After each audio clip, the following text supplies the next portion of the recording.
Assalamualaikum warahmatullahi wabarakatuh. Ini si anak mau keliling-keliling katanya.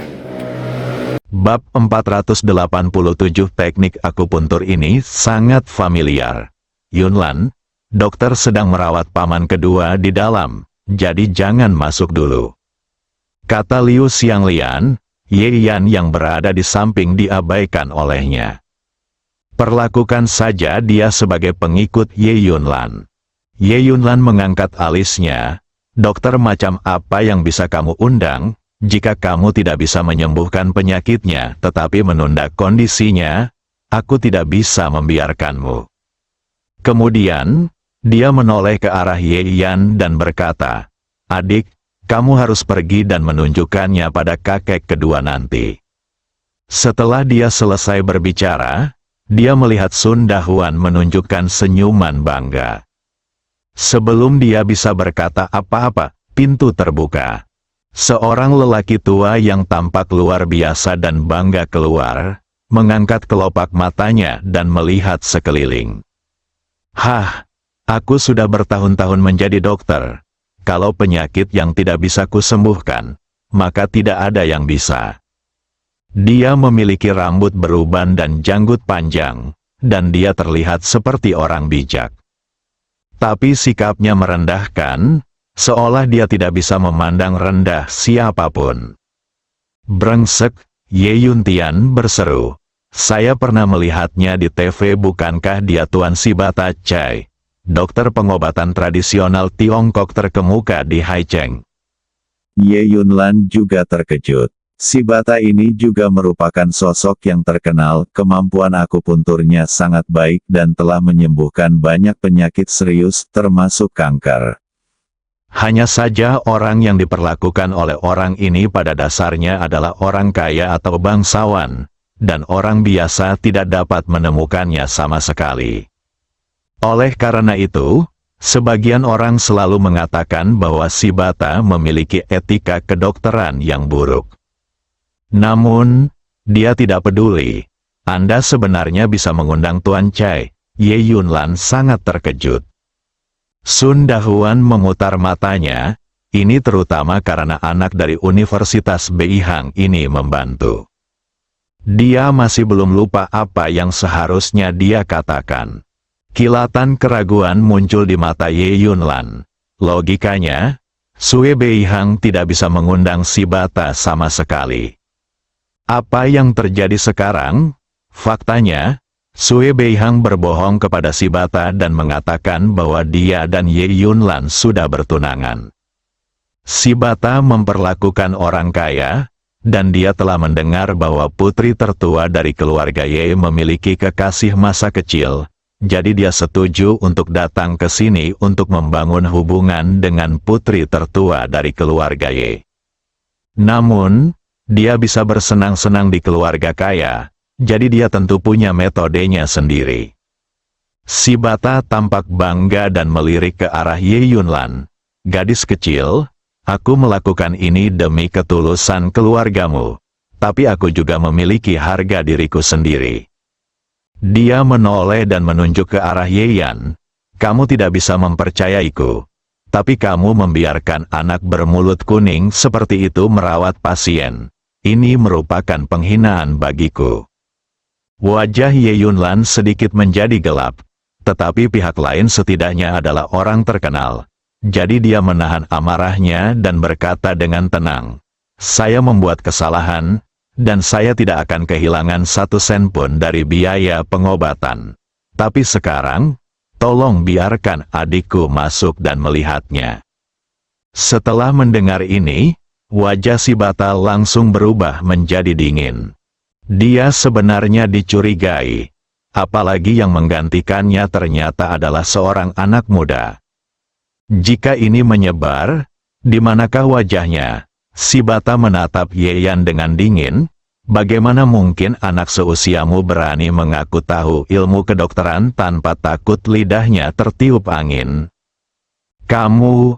Ye Yuntian memasang ekspresi marah di wajahnya.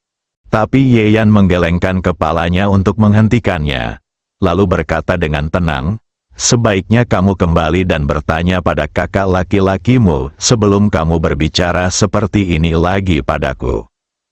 Meskipun karakter si bata agak tidak menyukai orang miskin dan mencintai orang kaya, dia tetap memiliki perasaan terhadap kakak laki-lakinya. Apalagi kakak laki-lakinya, keluarganya miskin ketika dia masih kecil, sehingga dia hanya bisa bertahan hidup dengan mengandalkan bantuan kakak laki-lakinya. Jadi, saat mendengar kata-kata Yeyan, si bata menjadi sangat marah. Dasar bajingan kecil, beraninya kamu begitu tidak menghormati kakak laki-lakiku. Yeyan menggelengkan kepalanya. Kakak laki-laki tua ini adalah Tuan Tang Baoguo. Namun, hubungan antara keduanya tidak dapat dijelaskan dengan beberapa kata, dan Yeyan tidak tertarik untuk menarik kulit harimau Tang Baoguo. Jadi dia hanya tersenyum dan tidak berkata apa-apa lagi. Sun Dahuan, sebaliknya, menatap tajam ke arah Yeyan, lalu melangkah maju dan berkata dengan nada menyanjung. Tuan Cai, tolong jangan seperti sebagian orang, bagaimana situasi paman kedua? Si bata mendengus berat.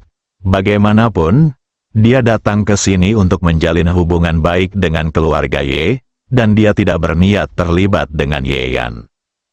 Oleh karena itu, lelaki tua itu berkata dengan dingin, pasiennya sangat serius. Tapi itu bisa disembuhkan.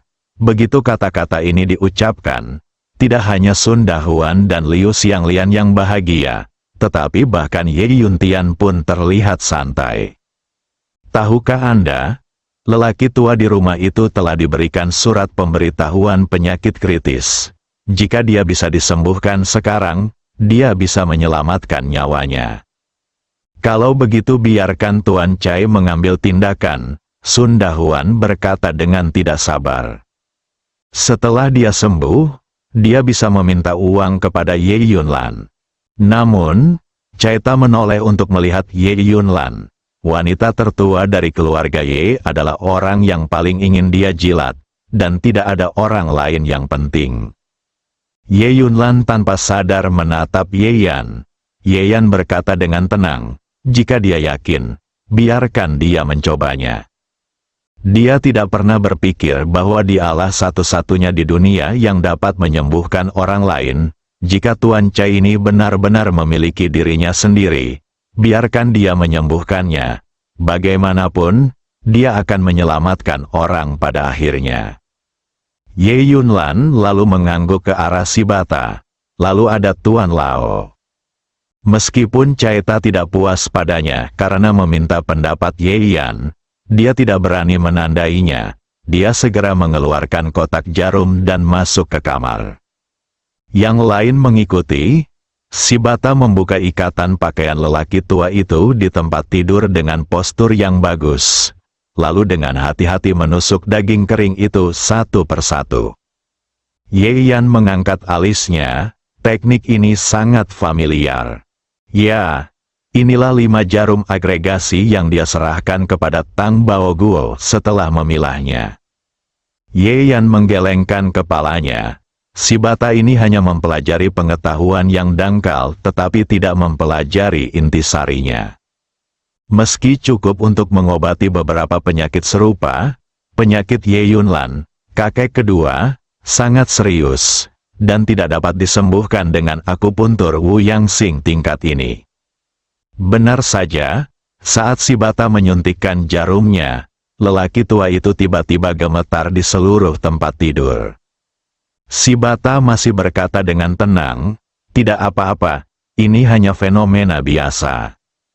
Sebelum orang lain merasa tenang dengan kata-katanya, lelaki tua itu mulai bergerak-gerak lagi. Kali ini, dia tidak bisa berhenti sama sekali dan mulutnya mulai berbusa. Setelah beberapa saat, napasnya tampak lemah dan dia hampir mati. Semua orang terkejut. Ternyata meski lelaki tua itu sakit parah, ia masih bisa bertahan beberapa saat. Tapi sekarang si bata mengambil tindakan, dia akan mati. Ye Yuntian segera berhenti, melompat, meraih kerah bajunya dan berteriak dengan marah dan marah. Apa yang telah kamu lakukan? Si bata sudah sangat panik. Dia tidak mengerti. Dia mengikuti jalur jarum dengan ketat, jadi bagaimana ini bisa terjadi? Tapi dia tetap bersikeras. Keterampilan akupuntur saya pasti tidak salah. Orang tua itu pasti menggunakan sesuatu yang menyebabkan akupuntur bertentangan dengan keterampilan akupuntur saya. Kata-kata si bata begitu tegas sehingga untuk sesaat, semua orang saling memandang dan tidak tahu harus berbuat apa. Bab 488 Penyembuhan tepat. Ketika si bata senang, dia bereaksi dengan cepat dan berhasil membodohinya. Tawa Ye Yan memecah kesunyian. Dia memandang si bata dengan jijik dan berkata dengan tenang, "Jika kakak laki-lakimu mendengar apa yang kamu katakan, aku khawatir dia ingin memukulmu sampai mati." Wajah lama si bata tiba-tiba memerah karena menahan diri. "Bajingan kecil, apa katamu?" Ye Yan terlalu malas untuk berbicara omong kosong padanya. Dia mengangkat tangannya dan menarik lelaki tua itu ke samping. "Minggir!" Dia melangkah maju, mengulurkan tangan dan mencabut jarum yang dimasukkan ke tubuh lelaki tua itu. "Anda..." Saat si bata hendak menghentikannya, matanya tiba-tiba berputar. Bukankah wajar jika anak ini ingin menonjol? Orang tua di ranjang ini akan segera mati. Jika waktunya tiba, saya bisa menyerahkan semua tanggung jawab ke kepala anak ini, bukan? Memikirkan hal ini, Caita menelan kembali kata-kata yang hendak dia ucapkan dan menatap Ye Yan sambil mencibir. Ye Yan meliriknya, tentu saja dia bisa menebak apa yang dipikirkan lelaki tua itu. Tapi dia tidak peduli sama sekali. Ada baiknya orang tua itu berpikir begitu. Setidaknya dia tidak akan repot-repot menyelamatkan orang lagi. Ye Yan mengeluarkan kotak jarumnya, mensterilkannya, dan menarik napas dalam-dalam. "Tidak. Siapa kamu? Kamu baik-baik saja, jangan main-main." Liu Xianglian berbicara. Mereka ingin si bata melakukan perbuatan baik agar bisa mendapatkan uang yang mereka butuhkan. Ye Yan membuat masalah di sini, tidak peduli apakah dia bisa disembuhkan atau tidak, itu tidak ada hubungannya dengan mereka.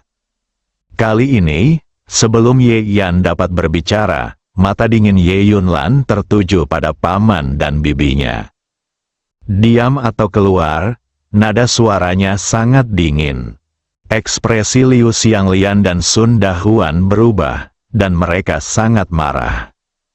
"Saya seorang penatua, dan wanita ini berbicara kepada orang yang lebih tua seperti ini." Namun mereka semua hanya berani berpikir dalam hati dan tidak berani berbicara. Ye Yan bebas dari gangguan dan pikirannya tenang. Kemudian, dengan gerakan jarinya, jarum perak berjatuhan satu demi satu. Gerakannya cepat dan halus, dengan rasa keindahan seperti awan yang mengalir dan air yang mengalir. Energi batin yang diwarisi dicurahkan ke dalam tubuh lelaki tua itu sedikit demi sedikit dengan jarum. Setelah beberapa jarum, lelaki tua itu berhenti gemetar. Segera, napasnya menjadi tenang dan raut wajahnya perlahan kembali. Mata si bata mula-mula menunjukkan rasa jijik, lalu kebingungan, dan akhirnya dia sangat terkejut. Bukankah ini akupuntur 5 agregasi? Kakak senior mengatakan bahwa hanya orang dengan profesor atau lebih tinggi di Asosiasi Pengobatan Tiongkok yang dapat mempelajarinya. Bagaimana Anda mempelajarinya? Dia tidak bisa mempercayai matanya. Rangkaian teknik akupuntur ini baru dipopulerkan beberapa hari yang lalu, dan fungsinya yang kuat mengejutkan semua orang. Namun, Tang Baoguo tidak menjelaskan sumbernya. Dia hanya mengatakan bahwa itu adalah hadiah dari orang yang sangat dalam. Menurut kesimpulan orang lain di Asosiasi Pengobatan Tradisional Tiongkok, Orang yang memiliki keterampilan akupuntur yang begitu kuat dan dapat disebut ahli oleh Tang Baoguo pastilah seorang dokter tua yang tertutup. Tidak ada yang menyangka bahwa sumber akupuntur Wu Yang adalah pemuda seperti Ye Yan. Itu sebabnya Cai Tan terkejut. Rangkaian akupuntur ini memerlukan pengalaman medis dan pengetahuan akupuntur yang kaya sebelum Anda dapat mulai mempelajarinya. Seorang pemula tidak dapat memahami diagram jarum sama sekali. Oleh karena itu ditetapkan bahwa yang belajar haruslah profesor madya atau lebih tinggi. Saya hampir berusia 60 tahun dan telah mempelajari pengobatan Tiongkok, khususnya akupuntur, selama beberapa dekade. Oleh karena itu, saya dapat mempelajari akupuntur Wu Yang Xing hingga tingkat yang dapat digunakan dalam waktu yang singkat. Tapi berapa umur pria bernama Ye Yan ini? Bahkan jika dia memiliki koneksi dan melihat grafik akupuntur dari akupuntur Wu Yang Xing, dia seharusnya tidak dapat mempelajarinya sama sekali. Ye Yan memandangnya sekilas. Saya memberikan rangkaian teknik akupuntur ini kepada Tuan Tang Baoguo. Bah, itu penuh omong kosong. Apa menurutmu aku bisa mempercayai apa yang kamu katakan? Si Bata menegur dengan marah. Dia tidak akan pernah percaya bahwa keterampilan akupuntur tingkat lanjut seperti itu dapat dikuasai oleh seorang pemuda yang kurang dikenal dari Chef Hui. Ye Yan bahkan tidak berpikir untuk memintanya mempercayainya. Entah si Bata mempercayainya atau tidak, itu tidak berarti apa-apa baginya. Saat ini, dahiku terasa lembut. Ye Yan mengangkat matanya. Ye Yunlan lah yang menyeka keringat di dahinya dengan sapu tangan putih. Ye Yan tersenyum, "Terima kasih, Kak," kemudian gunakan sisa jahitannya. Penyakit orang tua itu tidak serius. Akupuntur saja tidak bisa menyembuhkan penyakitnya sepenuhnya, perlu juga dikombinasikan dengan rebusan. Kata Ye Yan, dia mengambil pena dan menulis resep. Ikuti resep ini dan minum obatnya, lalu minum satu pada pagi dan malam hari. Ye Yuntian segera mengambil resepnya. Ye Yan berdiri dan berkata, "Baiklah, cukup untuk hari ini. Aku akan kembali dan memeriksanya dalam beberapa hari." Kakak kedua, lalu kakekku, Ye Yuntian mau tidak mau bertanya. Ye Yan tersenyum, "Pergilah ke rumah sakit untuk pemeriksaan. Dengan begitu kamu akan mengetahuinya secara lebih intuitif." Ye Yuntian mengangguk dengan cepat dan pergi untuk membuat pengaturan. Ye Yan tidak mengambil dua langkah saat pergelangan tangannya dicengkeram oleh Ye Yunlan. Berjalan, dia tersenyum cerah. Ye Yan tertegun, "Kenapa pergi? Kamu telah bekerja keras hari ini, dan aku akan memberimu hadiah." Ye Yunlan berkata, "Belikan kamu pakaian." Tidak perlu, aku sudah berpakaian bagus sekarang, kan?" Meski belum pernah membeli merek ternama, ia selalu berpakaian rapi dan rapi. Ditambah dengan penampilannya yang tampan dan temperamen yang agak istimewa karena energi batin yang diwarisinya, sulit untuk menyalahkannya. Tapi yang jelas, Ye Yunlan tidak berpikir demikian. "Kamu adalah adikku. Dan kamu telah datang ke tempat baru, tentu saja kamu punya baju baru." Lalu, dia meraih lengan Ye Yan dan menariknya keluar. Ye Yan merasakan sentuhan indah tak terhingga datang dari lengannya, dan wajahnya terasa sedikit panas. Dia terlalu malu untuk melawan, jadi dia tidak punya pilihan selain membiarkan Ye Yunlan menariknya pergi.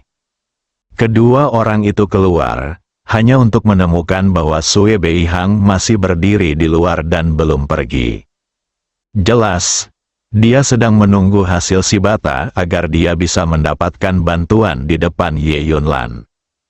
Mendengar suara pintu dibuka, Sue Beihang hendak maju sambil tersenyum lembut ketika dia melihat Ye Yunlan memegang tangan Ye Yan dan berjalan keluar dengan gembira. "Yun," Sue Beihang baru saja mengucapkan sepatah kata pun dan terhalang oleh adegan ini. Dia melihat lengan Ye Yan menempel di dada yang sudah lama dia pikirkan, dan amarah yang berkobar muncul dari matanya. "Kamu, apa yang kamu lakukan?" katanya dengan suara gemetar.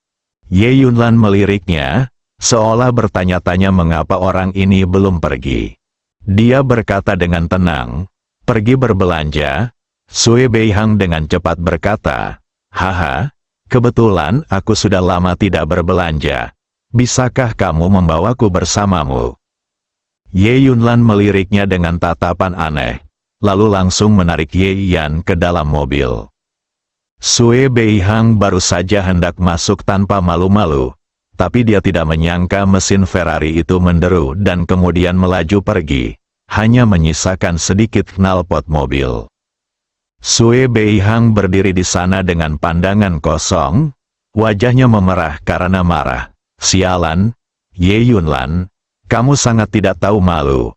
Dia seharusnya tidak berbicara dengan keras, jadi dia hanya bisa bergumam pada dirinya sendiri. Akhirnya, Sue Beihang menghentakkan kakinya dengan keras. Bantuan Ye Yunlan hilang hari ini, tapi dia masih bisa memenuhi bantuan kakek keduanya. Toh dia mengundang dokter, jadi dia harus mendapat manfaat. Bersambung.